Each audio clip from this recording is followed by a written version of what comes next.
Good morning बच्चों। देखिएगा, आज जो आप लोग को मैं पढ़ाने जा रहा हूँ वो नया टॉपिक है। वो है आप लोग का सेल बायोलॉजी है। कौन सा टॉपिक है भाई आप लोग का? Cell biology. तो सेल बायोलॉजी में जनरली हम सबसे पहले देखते हैं उसमें क्या होता है, आपका सेल होता है। तो सेल जनरली 3 प्रकार के होता है। पहला होता है आपका प्रोकैरियोटिक, दूसरा होता है आपका मेसोकैरियोटिक और तीसरा क्या होता है आपका यूकैरियोटिक सेल होता है। जो पृथ्वी में प्रथम बार आया वो प्रोकैरियोटिक सेल होगा, जिसका अंतिम बार निर्माण हुआ वो यूकैरियोटिक होगा और जो दोनों को कनेक्ट करेगा वो क्या होगा आपका मेसोकैरियोटिक सेल होगा। तो सेल 3 प्रकार के बता दिया। सबसे छोटा सेल, सबसे बड़ा सेल, उसको भी आप लोग समझिएगा कि कौन सबसे छोटा सेल है और कौन सबसे बड़ा सेल है। फिर भी ये टॉपिक को मैं आप लोग को मोनेरा में पढ़ा दिया हूँ। ठीक, तो सेल बायोलॉजी में सबसे पहले देखिएगा, ये हमारा क्या है भी आपका सेल है। ये हमारा क्या है? सेल। और सेल के बाहर पे रहता है एक वॉल होता है जिसको हम क्या कहते हैं? सेल वॉल कहते हैं। अगर वो प्लांट है तो प्लांट का सेल वॉल सेल्यूलोज का बना होता है। प्लांट का सेल वॉल किसका बना होता है? सेल्यूलोज का बना रहता है। अगर वो एनिमल का सेल है, अगर वो एनिमल का सेल है तो उसमें सेल वॉल क्या रहेगा आपका? एब्सेंट रहेगा। अगर वो फंगस का है तो फंगस का सेल वॉल हमेशा काइटिन का बना होता है। किसका बना होता है? काइटिन का। क्लियर हुआ? एक स्मॉलेस्ट सेल होता है और दूसरा क्या होता है? लार्जेस्ट होता है। तो सबसे स्मॉलेस्ट सेल कौन होगा? माइक्रोप्लाज्मा। ये पूरे मैं इसको डिस्क्राइब कर दिया हूँ पूरे लार्ज में। ठीक, फिर कहता है हमारे बॉडी का सबसे लॉन्गेस्ट सेल कौन होता है? नर्वस सेल होगा, जिसको हम कहते हैं न्यूरॉन सेल कहते हैं। क्लियर है? और सबसे बड़ा अंडा किसका होता है? तो शुक्राणु का। क्लियर हो यहाँ तक क्या? तो डाउट कहीं पर? अब कहता है सेल है तो बाहर पे क्या रहेगा बोला मैं आप लोग को? सेल वॉल रहेगा। क्या रहेगा भाई आपका? सेल वॉल रहेगा। क्लियर है? तो सेल वॉल को ही हम कहते हैं सेल बाउंड्रीज कहा जाता है। सेल क्या कहा जाता है? बाउंड्रीज। और सेल जो बाउंड्रीज होगा उसमें 3 चीज आता है। सेल बाउंड्रीज में कितना चीज आएगा? 3 चीज आएगा। तो पहला लिखिएगा सेल वॉल, जो पहले मैं बताया आप लोग को, सेल वॉल। दूसरा लिखिएगा आप लोग ग्लाइकोकैलिक्स, ग्लाइकोकैलिक्स। और तीसरा लिखिएगा आप लोग का सेल मेम्ब्रेन। ये तीनों कौन सी कैटेगरी के अंतर्गत आता है? तो सेल बाउंड्रीज के अंतर्गत। क्योंकि बाहर है क्या कहलाएगा? वो बाउंड्रीज कहलाएगा, जिसको हम क्या कहते हैं? Cell boundaries. बाहर को क्या कहेंगे? Cell wall. फिर क्या कहेंगे भाई उसको? ग्लाइकोकैलिक्स कहेंगे। क्या कहेंगे भाई उसको? ग्लाइकोकैलिक्स। फिर अंत में क्या होगा आपका? Cell membrane. तो सेल जो मेम्ब्रेन होता है उसी को हम कहते हैं प्लाज्मा मेम्ब्रेन कहते हैं। जो प्लाज्मा मेम्ब्रेन होगा, ये सेल मेम्ब्रेन होगा, जनरली लाइपोप्रोटीन का बना होता है। किसका बना होता है भाई? लाइपोप्रोटीन का बना होता है। मतलब लिपिड, प्रोटीन और सॉरी क्या होगा? प्रोटीन, लिपिड और प्रोटीन होगा। इधर देखिएगा, ये 20 प्रोटीन, लिपिड कितना होगा भाई आपका? 35 है। और ये कितना होगा आपका? फिर प्रोटीन कितना होगा आपका? 20। टोटल कितना एंगस्ट्रॉन होता है? तो 75 एंगस्ट्रॉन होगा, जिसको हम क्या कहते हैं भाई? लाइपोप्रोटीन, या उसी को हम क्या कहते हैं? Cell membrane. अगर पूछा सेल मेम्ब्रेन किसका बना होता है तो लाइपोप्रोटीन का बना होता है। क्लियर हुआ यहाँ तक के? फिर अगला कहता है अब इसके अंदर एक द्रव भरा होता है। सेल के अंदर पे क्या रहेगा? एक द्रव रहेगा। उस द्रव को हम कहते हैं क्या? साइटोप्लाज्म। उस द्रव को हम क्या कहेंगे भाई? साइटोप्लाज्म कहेंगे। अब ये जो साइटोप्लाज्म होगा वो 2 ग्रुप में बांटेगा। कितने ग्रुप में बढ़ता है? 2 ग्रुप में। पहला बढ़ता है हाइलोप्लाज्म और दूसरा होता है आपका ट्रोपोप्लाज्म। दूसरा क्या होगा भाई? ट्रोपोप्लाज्म। क्लियर है? साइटोप्लाज्म में क्या होता है? द्रव में क्या होगा? संरचना होगा जिसमें सभी सेल ऑर्गन क्या होता है आपका? प्रेजेंट होगा। क्लियर है?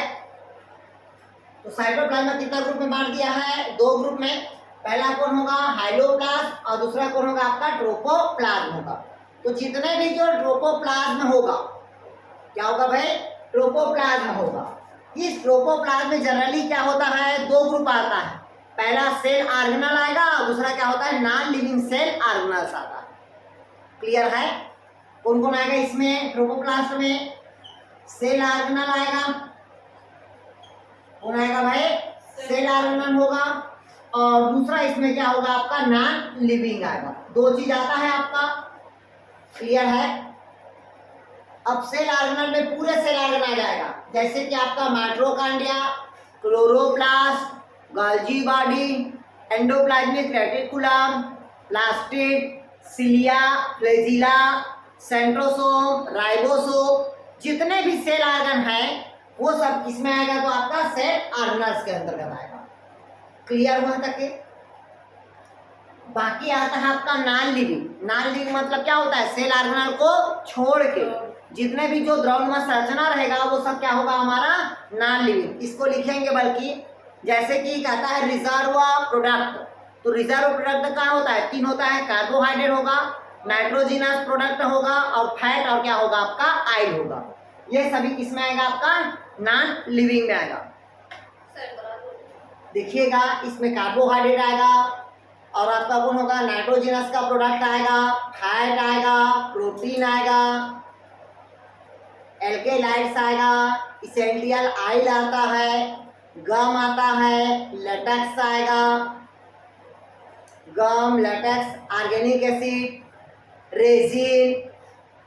लिखते चले जाओ ना यार, क्या क्या आएगा बोला हुआ है आप लोगों को? कार्बोहाइड्रेट, नाइट्रोजिनस का प्रोडक्ट, फैट, प्रोटीन, एल्केलाइड, क्या बताया? Essential oil, gum, latex, organic acid, resin, tannin, और नेक्टर आता है। ये नेक्टर मतलब जो गंध होता है ना, वो सभी किसके अंतर्गत आता है? आपका नॉन लिविंग के अंतर्गत आता है।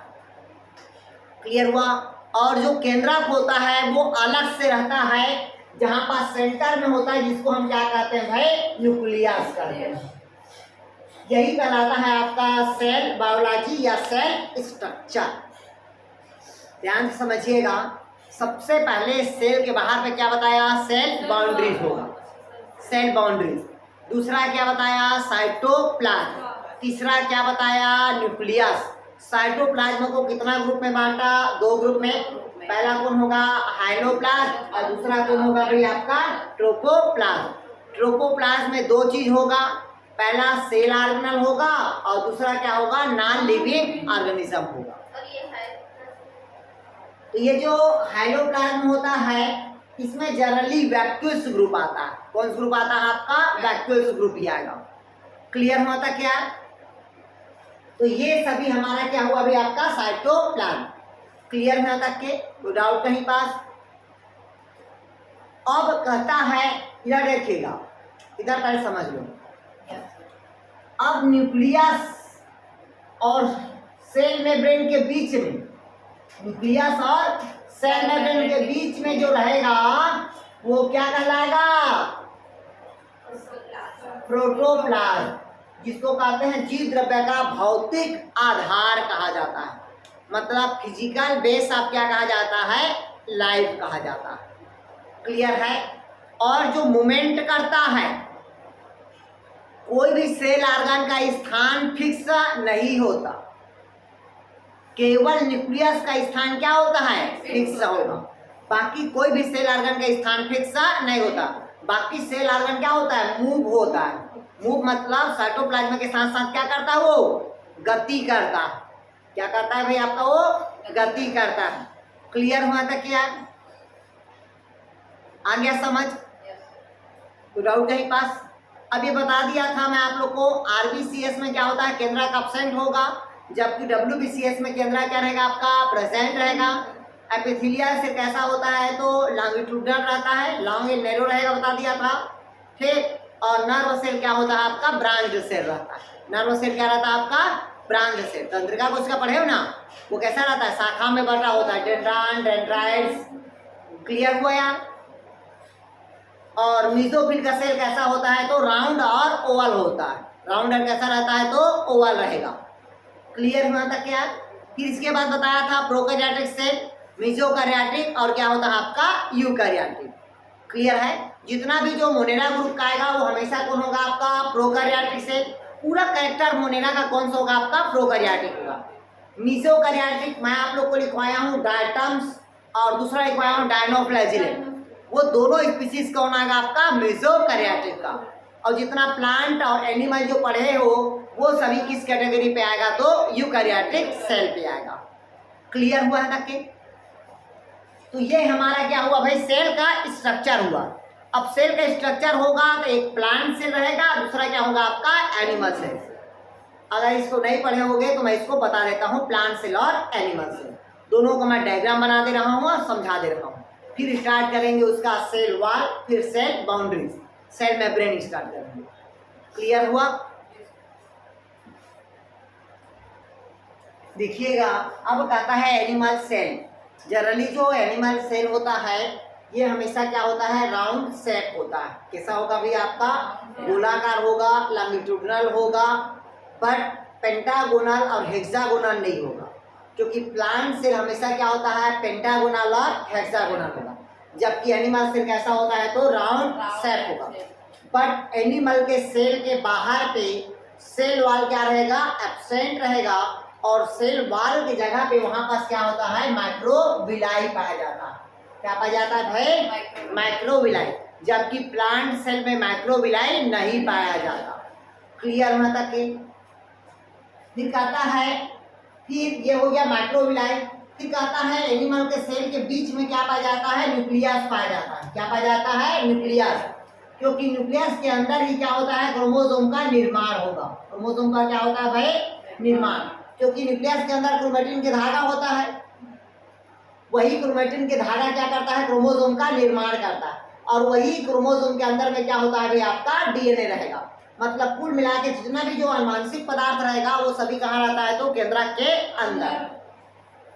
अब केंद्रक के अंदर पे गोलाकार संरचना होता है जिसको कहते हैं न्यूक्लियोलस कहते हैं, जो डिवीजन में मुख्य रूप से क्या निभाता है भूमिका निभाता है।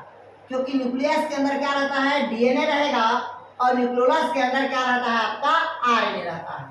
इसी के कारण क्या होता है सेल का डिवीजन होता है। क्लियर हुआ। फिर केंद्रक से लगा हुआ क्या होता है एक सेल आर्गन होता है जिसको कहते हैं एंडोप्लाज्मिक रेटिकुलम कहते हैं। क्या कहेंगे भाई आपका एंडोप्लाज्मिक रेटिकुलम रहेगा। अब ये जो एंडोप्लाज्मिक रेटिकुलम दो प्रकार के होगा, एक तो स्मूथ एंडोप्लाज्मिक रेटिकुलम होगा और दूसरा होगा रफ एंडोप्लाज्मिक रेटिकुलम होगा। तो इसको कभी कभी नाम देता है एसीआर क्या है और आरईआर क्या है। तो एसीआर मतलब स्मूथ एंडोप्लाज्मिक रेटिकुलम और आरईआर मतलब रफ एंडोप्लाज्मिक रेटिकुलम। क्लियर हुआ था क्या। फिर कहता है इसी सेल आर्गन से लगा हुआ न्यूक्लियस एंडोप्लाज्मिक रेटिकुलम से लगा हुआ गोल्जी बॉडी पाया जाता है। इसमें गोल्जी बॉडी ना बोल के एनिमल में हम उसको कहते हैं गोल्जी कॉम्प्लेक्स कहेंगे। क्या कहेंगे उसको गोल्जी कॉम्प्लेक्स या गोल्जी एपरेटस कहेंगे। क्या कहेंगे गोल्जी एपरेटस। जैसे प्लांट में उसको क्या कहते हैं डाल्टन सोम कह देते हैं। क्या कह देते हैं डाल्टन बोलते हैं। क्लियर हुआ था क्या। फिर कहता है इसके बाद अब फिर सेल आर्गन रहता है तो देखिएगा इसमें सेंट्रियोल क्या रहेगा आपका प्रेजेंट रहेगा, जबकि प्लांट सेल में सेंट्रियोल क्या रहेगा एब्सेंट रहेगा।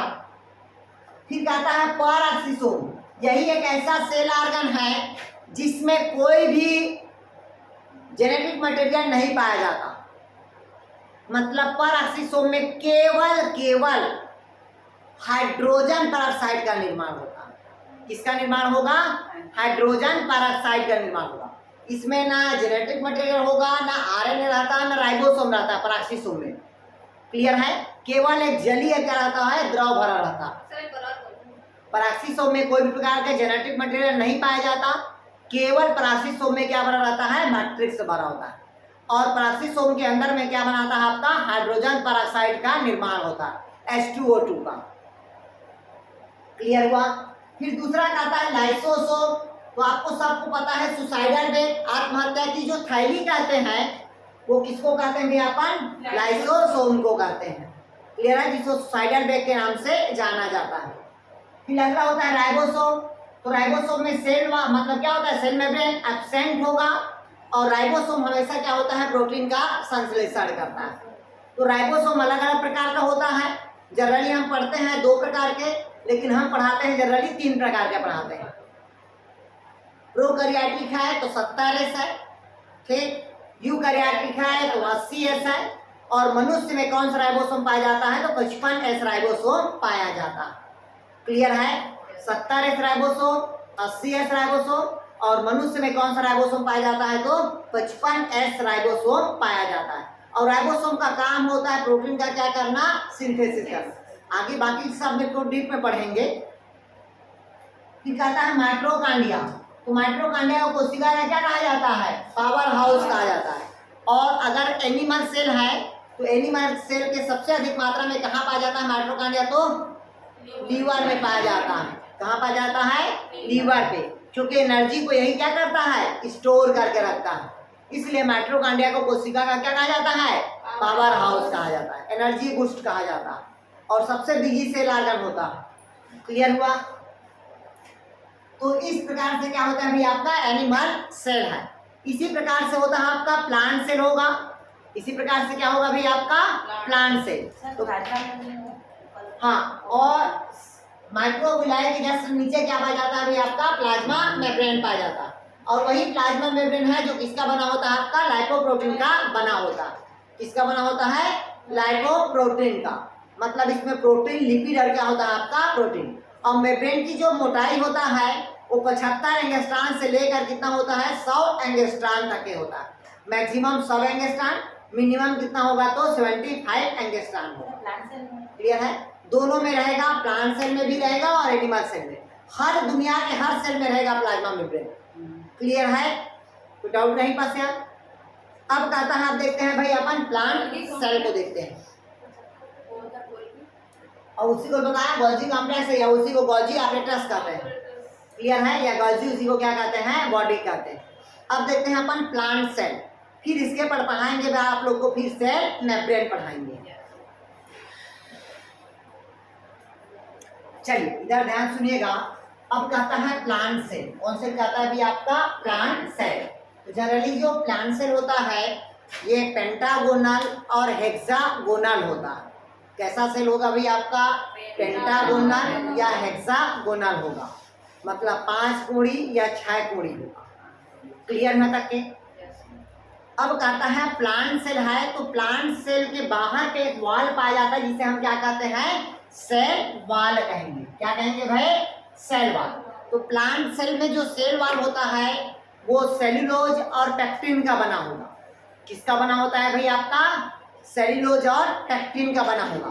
तो प्लांट में जो सेल वॉल होता है वो अलग अलग लेयर का बना होता है। एक तो प्राइमरी सेल वॉल होगा, दूसरा होगा मिडिल सेल वॉल होगा, तीसरा सेकेंडरी सेल वॉल होगा, और अंत में क्या होगा? टर्सरी सेल वॉल होगा। तो उसका जो सेल वॉल होगा तीनों चारों का अलग अलग का बना होता है। जैसे प्राइमरी सेल वॉल अलग बना रहेगा सेलुलोज हेमिसेलुलोज का, मिडिल लेवल बना होता है कैल्शियम मैग्नीशियम पैक्टेट का बना होता है, फिर अगला होता है सेकेंडरी हेमिसेलुलोज का बना होता है। क्लियर हुआ यार? सर इसको अलग से लिखा? अलग से पढ़ाएंगे भाई। और जो टर्सरी सेल वॉल होगा उसमें लिग्निन और सुबेरिन का क्या होता है? जमा होता है। इसके कारण क्या होता है? ये सेल वॉल कठोर और मजबूत होता है। क्लियर है तक के?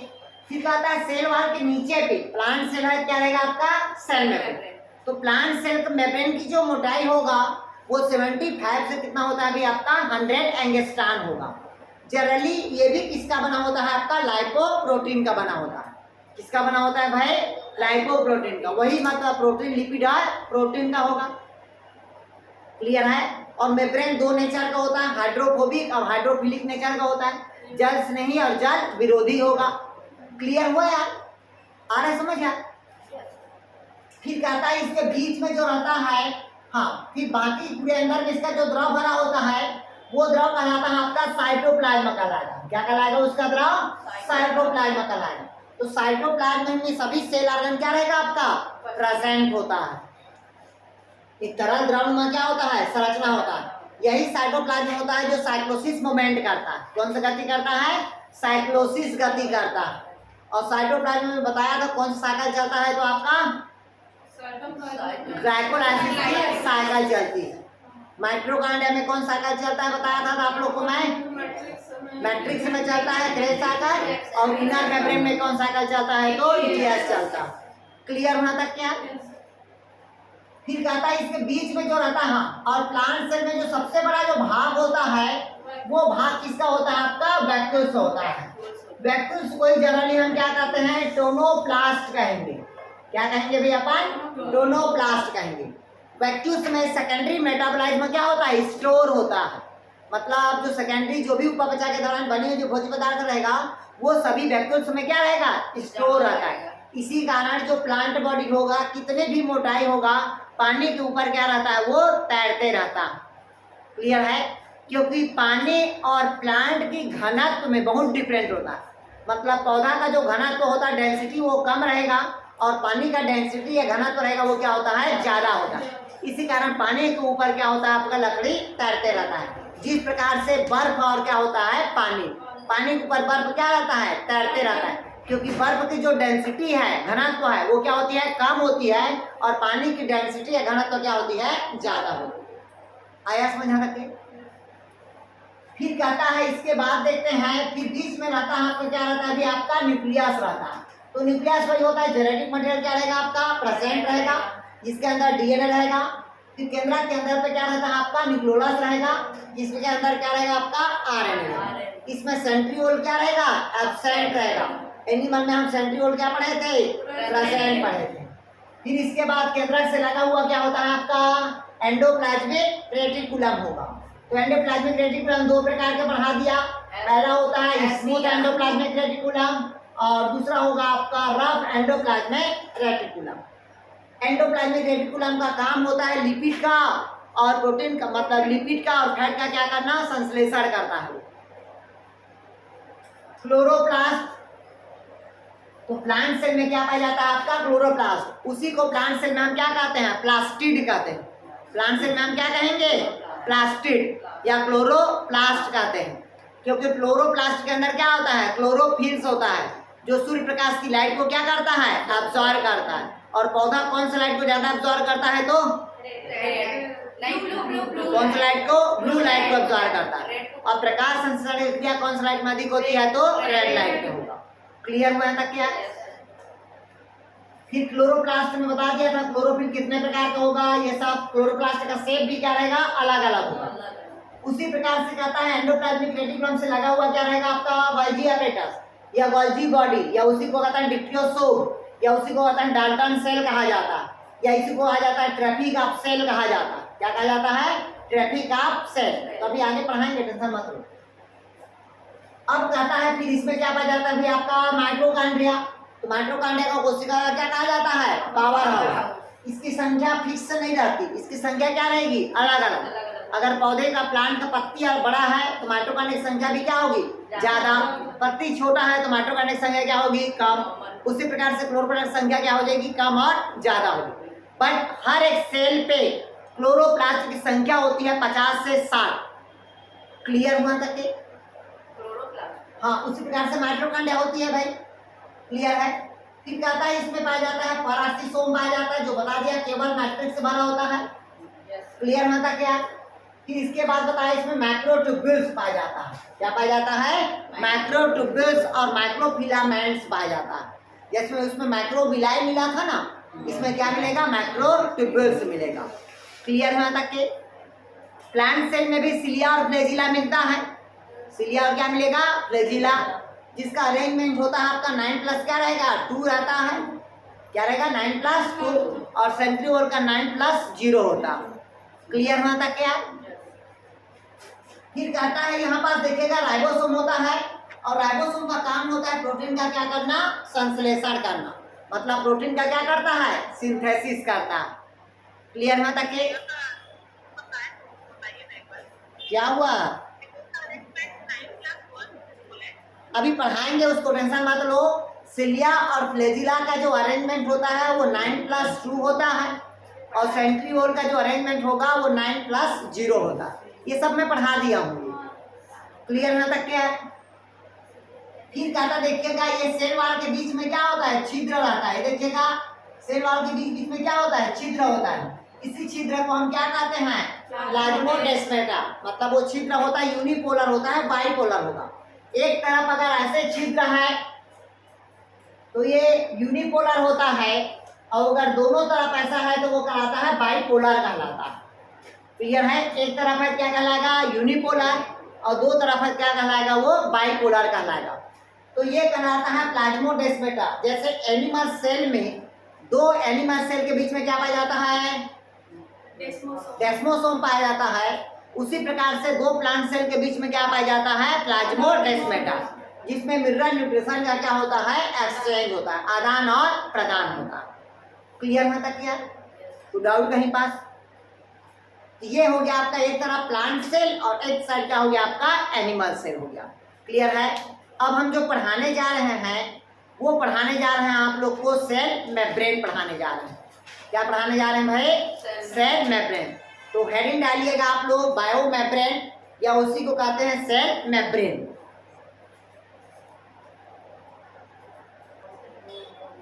ध्यान से सुनिएगा। अब कहता है स्ट्रक्चर, आप क्या कहता है, बायो मेम्ब्रेन। जब हम देखते हैं मेम्ब्रेन की संरचना की बात करते हैं तो मेम्ब्रेन की संरचना क्या होता है, इस प्रकार से दिखाई देता है। ठीक, तो जनरली मेम्ब्रेन को अलग अलग वैज्ञानिक ने क्या किया था, अलग अलग उसको नाम से डिनोट किया था। तो पहला है आपका देखिएगा सैंडविच मॉडल। क्वेश्चन पूछता है, मैं पहले बता दिया हूँ, इससे पूछेगा सैंडविच मॉडल को किसने दिया था, या ट्राइलैमिनर मॉडल को किसने दिया था। तो किसने दिया था आपका, डेवसन एंड डिनेली ने दिया था। किसने दिया था आपका, डेवसन एंड डिनेली ने दिया था। कब दिया था, 1935 में दिया था। कौन सा मॉडल पूछा, तो सैंडविच मॉडल, या उसी को कौन सा मॉडल कहते हैं, ट्राइलैमिनर मॉडल। क्यों? क्योंकि मेम्ब्रेन कितना लेयर होता है, 3 लेयर होता है। इस कारण इसको क्या कहते हैं, ट्राइलैमिनर मॉडल कहते हैं, मतलब त्रिस्तरीय झिल्ली कहते हैं। और जो ट्राइलैमिनर होगा तो कैसा होता है, पहला प्रोटीन होगा, दूसरा लिपिड होगा, तीसरा फिर क्या होगा, प्रोटीन होगा। मतलब इधर देखिएगा, ये आपको जो दिख रहा है, ये वाला, ये वाला, ये वाला, ये सभी क्या है, प्रोटीन है। ये क्या है भाई, आपका प्रोटीन का लेयर है। प्रोटीन का लेयर का मोटाई कितना होता है आपका, 20 एंगस्ट्रॉम। कैसा होगा भाई, 20 एंगस्ट्रॉम। और नीचे का भी जो लेयर होगा वो भी कैसा होगा, प्रोटीन का लेयर होगा, वो भी कितना एंगस्ट्रॉम होगा, 20 एंगस्ट्रॉम। मतलब टोटल प्रोटीन का कितना एंगस्ट्रॉम होता है, तो 40 एंगस्ट्रॉम। फिर इसके बीच में ऐसे जो हेड दिख रहा है, ये क्या दिख रहा है, हेड दिख रहा है, और ये क्या दिख रहा है, उसका टेल दिख रहा है। ये जो लिपिड है, ये क्या है, लिपिड। ये पूरा क्या है आपका, लिपिड है। इसी कहते हैं इसको फास्फोलिपिड कहते हैं। क्या कहेंगे इसको, फास्फोलिपिड। मतलब फास्फेट और क्या है, लिपिड है। इसका जो मोटाई होगा वो कितना होगा, 35 एंगस्ट्रॉम होगा। कितना होगा, 35 एंगस्ट्रॉम। इसी कारण पूरा जो ट्राइलैमिनर की मोटाई होगी वो थिक वॉल होगा। कैसा होगा, थिक वॉल होगा। और थिक मेम्ब्रेन होने के कारण इसकी जो मोटाई होगी कितना होगा, 75 एंगस्ट्रॉम। मैक्सिमम कितना होता है, तो 100 एंगस्ट्रॉम होगा। तो 100 क्यों देते हैं मैक्सिमम में, वो तो 75 है। ये तो जरूरी नहीं है ना यार, इतना ही मेम्ब्रेन हो, उससे और मोटाई बढ़ता है। क्लियर हुआ? तो मिनिमम कितना होगा आपका, 75 एंगस्ट्रॉम, और मैक्सिमम कितना होगा भी आपका, 100 एंगस्ट्रॉम होता है। जैसे कि कहा जाता है मनुष्य का लाइफ साइकिल कितना साल का है, 80 से 100 साल। अब बोलोगे 100 क्यों है सर, देख तो मतलब कितना है, 80 से क्या है आपका 100 साल। ये क्या है, कोई कोई ऐसा होता है कि 100 साल तक के जीता है, कोई 120 साल तक के जीते हैं, आया समझ। तो सभी का लाइफ स्पैन क्या होगा, अलग अलग। लेकिन लाइफ स्पैन जो मनुष्य को होता है वो 80 से कितना होता है, 100 साल का। तो उसी प्रकार से इस मेम्ब्रेन की मोटाई कितना होगा आपका, 75 से 100 एंगस्ट्रॉम होता है। मिनिमम 75, मैक्सिमम कितना होगा, तो 100। इससे ज्यादा नहीं हो सकता। क्लियर होता क्या, तो डाउट कहीं पास? फिर कहता है अब ये जो लिपिड होगा, फास्फोलिपिड, इसकी मोटाई कितना बताया मैं आप लोग को, 35। इसको 2 भागों में बांटा गया है। एक ये वाला भाग कहलाता है, इसका हेड कहलाता है, और नीचे वाला भाग का कहलाता है, इसका टेल कहलाता है। क्या कहलाता है? हेड और टेल। टेल कहलाता है। क्लियर हुआ?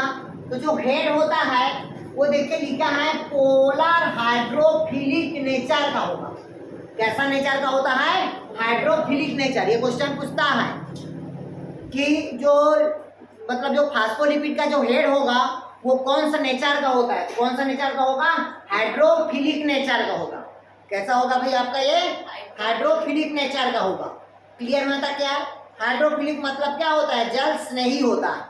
क्या होगा भाई आपका? जल स्नेही। क्या होगा भाई? जल स्नेही नेचर का होगा।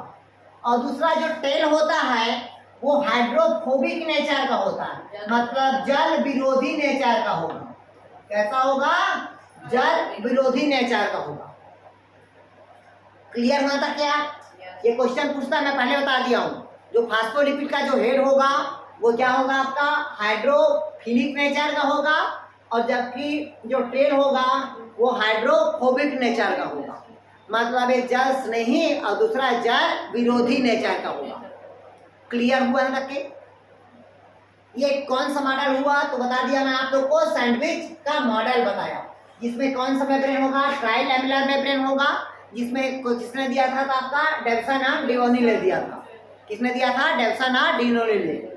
क्लियर हुआ तक के? कोई डाउट कहीं पर से? अब हाँ, और कहता है यहाँ पास एक पोर्स होता है। ये देखिएगा, ये जो पोर्स होता है भाई, हर मेम्ब्रेन के बीच में क्या रहता है? छिद्र रहेगा। तभी क्या होगा? जल स्नेही होगा, जल अंदर आएगा। क्लियर हुआ? तो छिद्र का है कितना डिस्टेंस रहता है? तो 0.35 nm होता है, नैनोमीटर में रहेगा। 0.35 नैनोमीटर होगा। क्लियर हुआ तक के? इतना क्या रहता है? उसका छिद्र होगा। अब दूसरा लिखिएगा यूनिट मेम्ब्रेन मॉडल। दूसरा लिखिएगा यूनिट मेम्ब्रेन मॉडल। क्या बोले यार? Unit membrane model. अच्छा, पोर होता है 0.35 nm होता है, नैनोमीटर। हाँ, अब अगला लिखिएगा यूनिट मेम्ब्रेन मॉडल। मैं पहले बता दिया हूँ, ये मेम्ब्रेन का 3-4 है, उन 3-4 में से क्वेश्चन पूछता ही है कि इस मेम्ब्रेन को किसने दिया था और क्या अंतर है, क्या डिफरेंट है।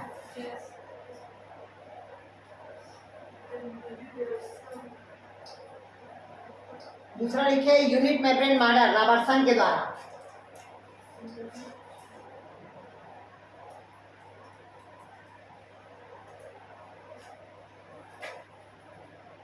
लिखिएगा यूनिट मेम्ब्रेन मॉडल। इसको सर्वप्रथम रॉबर्टसन नामक वैज्ञानिक ने दिया था। किसने दिया था भाई? आपका रॉबर्टसन नामक वैज्ञानिक ने दिया था 1959 में, 1959 में दिया था। इसको क्या दिया था भाई? आपका यूनिट मेम्ब्रेन मॉडल दिया था।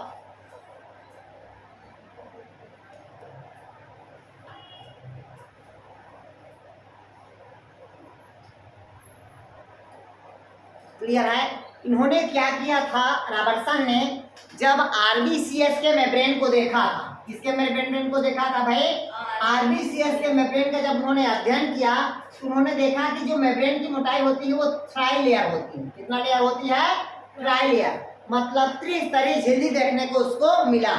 जब त्रिस्तरीय झिल्ली देखने को मिला तो प्रोटीन के एक एक स्तर से घिरा रहता है। जैसे क्या? ध्यान समझिएगा, कितना लेयर देखा उन्होंने? Try layer. जिन्होंने लिपिड का 2 लेयर देखा और प्रोटीन का कितना लेयर देखा? 2 लेयर। जैसे ये ऊपर का कौन सा लेयर है? प्रोटीन का लेयर है। नीचे भी किसका लेयर है? प्रोटीन का लेयर है। और ये जो बीच में देखा वो किसका लेयर देख लिया भाई? उन्होंने लिपिड का लेयर देख लिया। किसका लेयर देख लिया? लिपिड का। तो इस प्रकार से उन्होंने कितना लेयर देखा? ट्राई लेयर देखा। मतलब इन दोनों को एक लेयर बोल दिया, जो किसका था? आपका लिपिड का था। और ये दोनों किसका लेयर था? तो आपका प्रोटीन का लेयर था। इसी तीनों को एक साथ मिलाकर उन्होंने क्या कह दिया था? यूनिट मेम्ब्रेन मॉडल दिया था।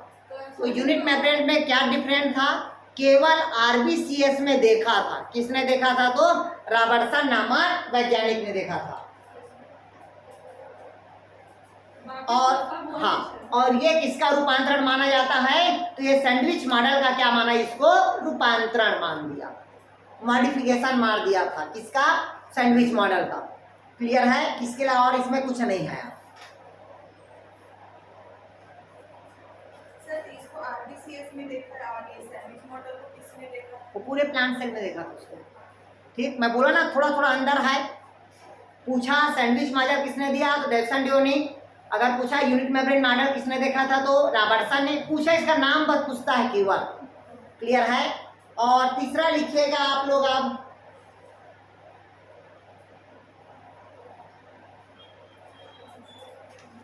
अब यूनिट मेम्ब्रेन मॉडल। अब तीसरा लिखेगा आप फ्लूइड मोज़ेक मॉडल। ये मोस्ट इंपॉर्टेंट टॉपिक है जिसको कहते हैं फ्लूइड मोज़ेक मॉडल।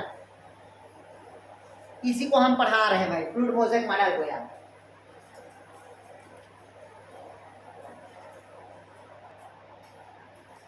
देखिएगा अब अगला कहता है फ्लूइड मोज़ेक मॉडल। तो सबसे पहले दिमाग में होना चाहिए, पहला मैं पढ़ाया आप लोग को सैंडविच मॉडल, इसको पढ़ाया डेविसन एंड डियोनी का।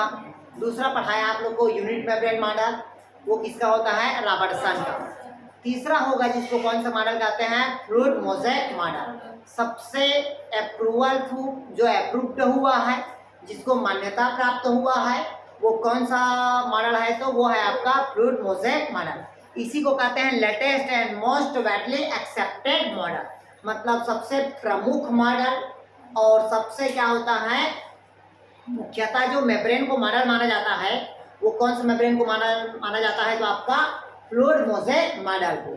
इसी को सबसे अधिक मात्रा में क्या प्राप्त हुआ? मान्यता प्राप्त हुआ। इस मॉडल को जो देने का श्रेय जाता है वो सिंगर और किसको जाता है? निकोलसन को जाता है। कब दिया था? तो 1972 पे दिया था। जैसे सैंडविच 1935 में दिया, रॉबर्टसन 1959 में दिया, ये कब दिया? 1972 में। क्लियर है तक के? तो अब 1972 में दिया मतलब बाद में दिया है, और इसी को सबसे क्या कहते हैं भाई? अधिक मान्यता प्राप्त हुआ। क्लियर हुआ? अब सबसे अधिक मान्यता प्राप्त इसलिए हुआ क्योंकि कोई भी मेम्ब्रेन की मोटाई में बता दिया था कितना एंगस्ट्रॉम होता है भाई आपका? 75 एंगस्ट्रॉम। मैक्सिमम कितना होता है आपका? 100 एंगस्ट्रॉम। और भाई कोई भी मेम्ब्रेन है तो मेम्ब्रेन तीन ही लेयर होगा। ऊपर में क्या होगा? प्रोटीन का लेयर। नीचे किसका लेयर होगा? प्रोटीन का लेयर। और बीच में किसका लेयर रहेगा? आपका लिपिड का लेयर रहेगा। बट इसमें जो प्रोटीन का जो लेयर होता है, जो प्रोटीन का जो मेम्ब्रेन होता है, इसमें दो होता है। जैसे पहला कहता है this membrane is the term है, मतलब इसकी जो मेम्ब्रेन होता है उसको अलग अलग नाम से क्या करते हैं? डिनोट करते हैं। जैसे पहला कहता है protein iceberg, protein iceberg in sea of phospholipid. मतलब जो प्रोटीन का आइसबर्ग होता है ना सबसे ठंडी स्थल पे, तो उसको हम कहते हैं आइसबर्ग कहते हैं। या उसी को कहते हैं गुलाब जामुन प्रोटीन कहते हैं। क्या कहते हैं इसको? गुलाब जामुन प्रोटीन। अगर पूछा आपसे गुलाब जामुन का प्रोटीन कौन सा मॉडल में देखा गया है, तो वो है आपका फ्लूइड मोज़ेक मॉडल पे। फिर कहता है इन कंसंट्रेटेड सॉल्युबल। अब कुछ क्या होता है? सॉल्युबल होता है, तो इसको कहते हैं फास्फोलिपिड ऑफ शुगर। मतलब इसमें दोनों चीज देखने को मिला, क्योंकि ये सॉल्युबल कंडीशन में होता है, इसका इसको क्या कहते हैं? गुलाब जामुन। जैसे गुलाब जामुन का आपको पता होना चाहिए, मुंह में डालो और पिघल जाए, वही गुलाब जामुन। क्लियर है? बाकी जो व्हाइट खाते हैं वो तो छेना है, उसको चबाना पड़ता है। ठीक है, समझ आ? वो क्या है? वो फैटी एसिड है। क्या है? फैट है वो। आया समझ? क्योंकि फैट हमारे बॉडी में सॉल्युबल नहीं होता, जबकि जो शुगर होगा वो क्या होगा? सॉल्युबल होगा। हमारे बॉडी में फैट का होता है, फैटी एसिड बनाता है। कौन बनाता है? तो लीवर बनाता है। क्लियर है? कौन बनाता है भी? आपका लीवर, तो पता है। अब कहता है ये फ्लूइड मोज़ेक मॉडल में कितना लेयर बताया आप लोग को? 3 लेयर। ये लेयर जो आपको दिख रहा है वो क्या होगा? प्रोटीन का लेयर। ये सब क्या है?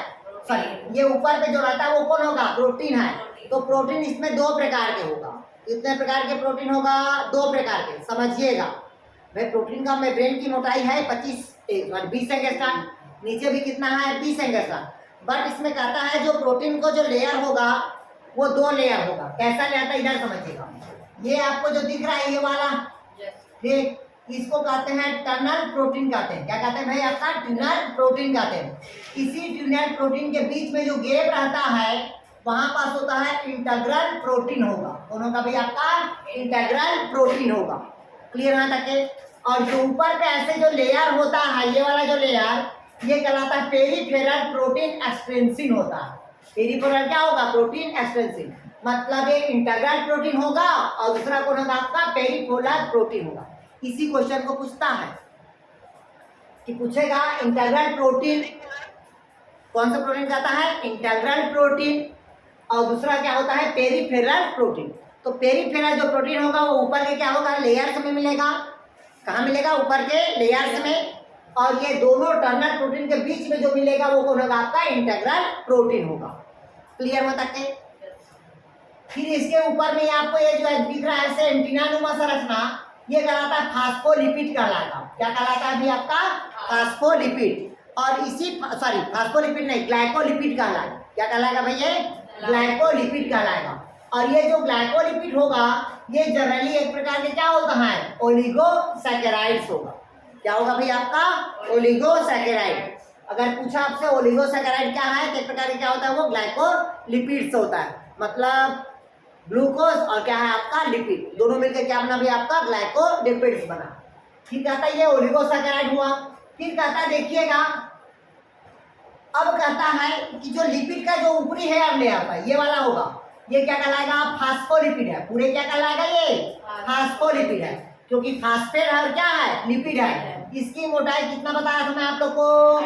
35 लेंगे साल, क्योंकि प्रोटीन का मोटाई कितना होता है? 20, नीचे का भी कितना होता है? 20, दोनों मिलकर 40 और 35 कितना हो गया आपका? 75। अब इसी फास्फोलिपिड के बीच बीच में कोलेस्ट्रॉल पाया जाता है, जो सिंगल लेयर हो गया। देखिएगा ये ऐसे दिख रहा है ना, ये क्या है? कोलेस्ट्रॉल है। ये क्या है आपका? कोलेस्ट्रॉल है। बोलते हैं ना किसी के बॉडी में कोलेस्ट्रॉल का जमा हो गया है। जब कोलेस्ट्रॉल का जमा हो जाता है तो हमारा बॉडी का जो ब्लड का सर्कुलेशन होता है वो कम हो जाता है, ठीक? इसलिए बॉडी पे कोलेस्ट्रॉल का जमाव नहीं होना चाहिए। क्लियर है? जब कोलेस्ट्रॉल का जमा हो जाएगा तो बॉडी हमारा क्या हो जाएगा? सॉइलिंग हो जाएगा, और सॉइलिंग होगा तो हमको बहुत सारे क्या हो जाएगी? प्रॉब्लम हो जाएगी। क्लियर है तक क्या? फिर कहता है हाँ, फिर ये बता दिया था मैं आप लोग को, दो प्रकार के प्रोटीन बताया। ये क्या हुआ? इंटीग्रल प्रोटीन, और दूसरा क्या होगा? पेरिफेरल प्रोटीन होगा। क्लियर हुआ? अब इसमें जो दो लेयर देखने को मिलेगा, तो ये देखिए लिखा है आपका non systolic half of the bilayer. ये नॉन सिस्टोलिक है, ये वाला जो होगा नॉन सिस्टोलिक है। ये क्या है आपका?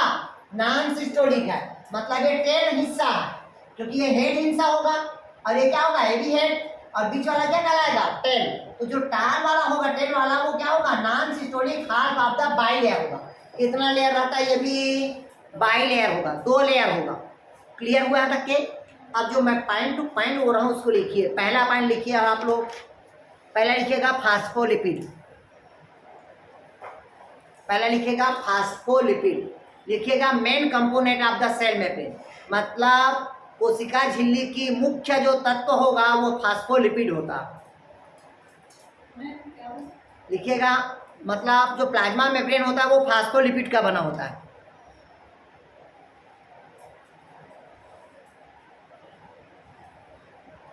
और लिखिएगा फास्फोलिपिड मुख्यतः सेरीन, लिखिएगा फास्फोलिपिड मुख्यतः सेरीन, कोलिन और पी एथेनॉल एमिन का बना होता है। सेरीन, कोलिन और पी एथेनॉल एमिन का बना होता है। ये क्वेश्चन पूछता है कि फास्फोलिपिड किसका बना होता है, तो फास्फोलिपिड किसका बना भाई आपका? सेरीन का, कोलिन का, और तीसरा क्या होगा? पी एथेनॉल एमिन ग्रुप का बना होता। क्लियर हुआ?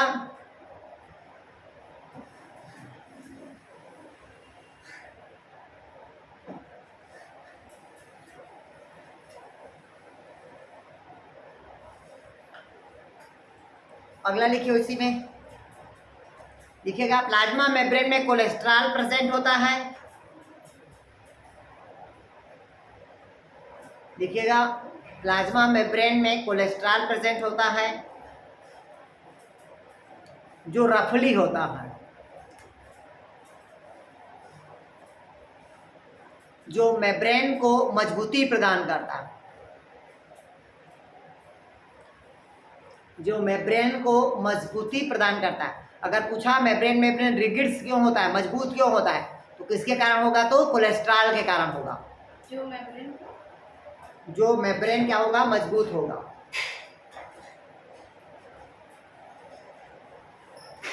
दूसरा लिखिएगा प्रोटीन,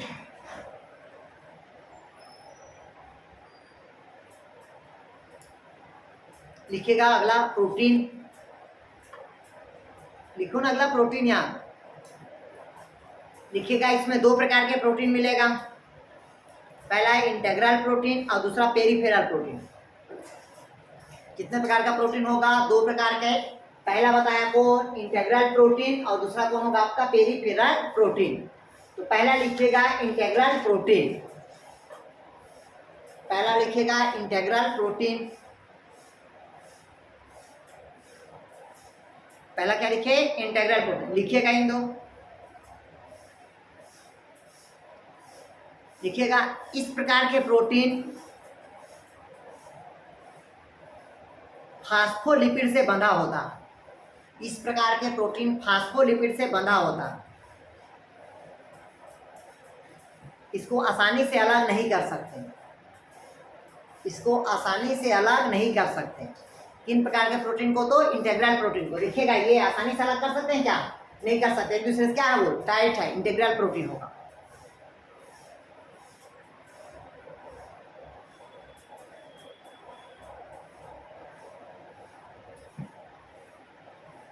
लिखिएगा, लिख लिए? लिखे इन्हीं लिखिएगा। इस प्रकार के प्रोटीन में दो प्रकार के प्रोटीन होते हैं जिसको कहते हैं टर्नल प्रोटीन। इसमें दो प्रकार के प्रोटीन होगा जिसको कहते हैं टर्नल प्रोटीन।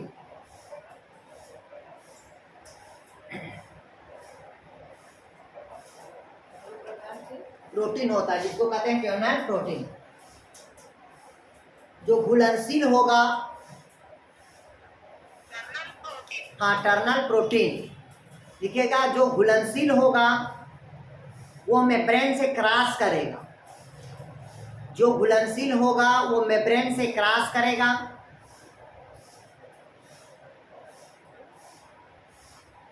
जो घुलनशील होगा वही मेम्ब्रेन से क्या करेगा? क्रॉस करेगा। दूसरा लिखिएगा पेरिफेरल प्रोटीन, दूसरा लिखिएगा पेरिफेरल प्रोटीन।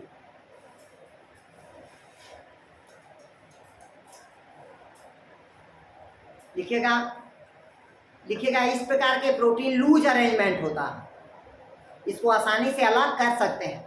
लिखिएगा इस प्रकार के प्रोटीन लूज अरेंजमेंट होता है, जिसको आसानी से हम अलग कर सकते हैं।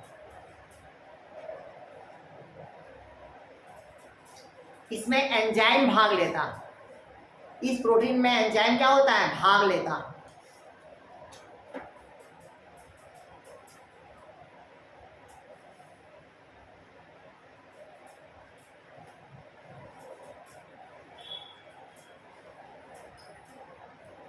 हो गया। इसमें साइटोप्लाज्मिक फोर्स लगता, देखिए इसमें कोशिकीय द्रव्य फोर्स होता है, इसी कारण साइटोप्लाज्म में क्या करता है? मूव करता।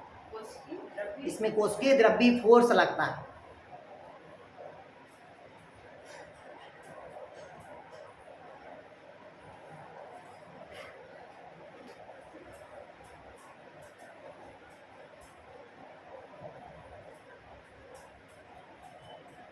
हो गया। अगला लिखे, अगला। हाँ जी, हाँ दो प्रकार के पढ़ाया था ना यार इंटेग्रल प्रोटीन को। पहला होता है पार्टिकली और दूसरा होता है टोटली, दोनों को कहते हैं टर्नल प्रोटीन। भाई मैं बताया इसमें दो प्रकार के प्रोटीन होगा, पहला इंटेग्रल प्रोटीन, दूसरा क्या होगा? पेरिफेरल।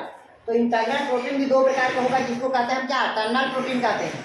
दूसरा क्या बताया? पेरिफेरल। ये लूज अरेंजमेंट होगा, ये कैसा होगा? टाइट अरेंजमेंट होगा। इसके बीच में गैप रहता है, वो जल कहाँ आया? अंदर आ जाएगा। इसके बीच में गैप नहीं होता, लेकिन आसानी से क्या हो जाएगा? अलग हो जाएगा। इसमें लूज अरेंजमेंट होता है, इसमें सॉल्युबल चीज आएगा, इसमें इनसॉल्युबल रहेगा, इसमें एंजाइम भाग लेगा, इसमें एंजाइम भाग नहीं लेगा। क्लियर है? अगला पॉइंट लिखिए इसी में, ओलिगोसैकेराइड ग्लाइकोप्रोटीन और ग्लाइकोलिपिड्स का बना होता है। लिखिएगा ओलिगोसैकेराइड ग्लाइकोलिपिड और ग्लाइकोप्रोटीन का बना होता है,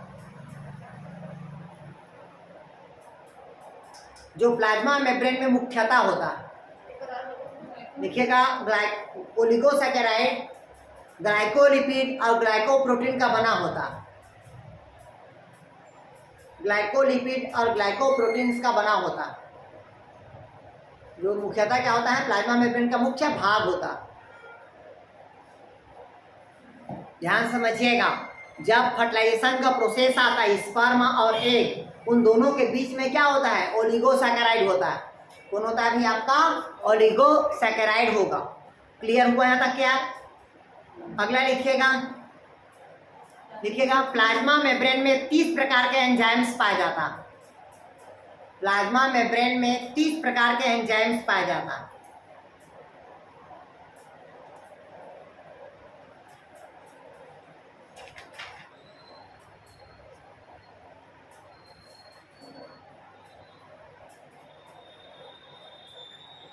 ठीक है, तो ये हो गया आपका, क्या हो गया अभी आपका, फ्लूइड मोज़ेक मॉडल।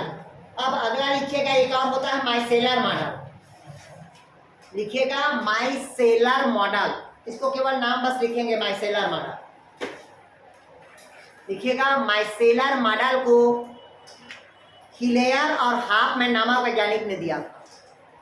लिखिएगा माइसेलर मॉडल को हिलेयर और हाफमैन नामक वैज्ञानिक ने दिया था। हाँ, हिलेयर और हाफमैन नामक वैज्ञानिक ने दिया था।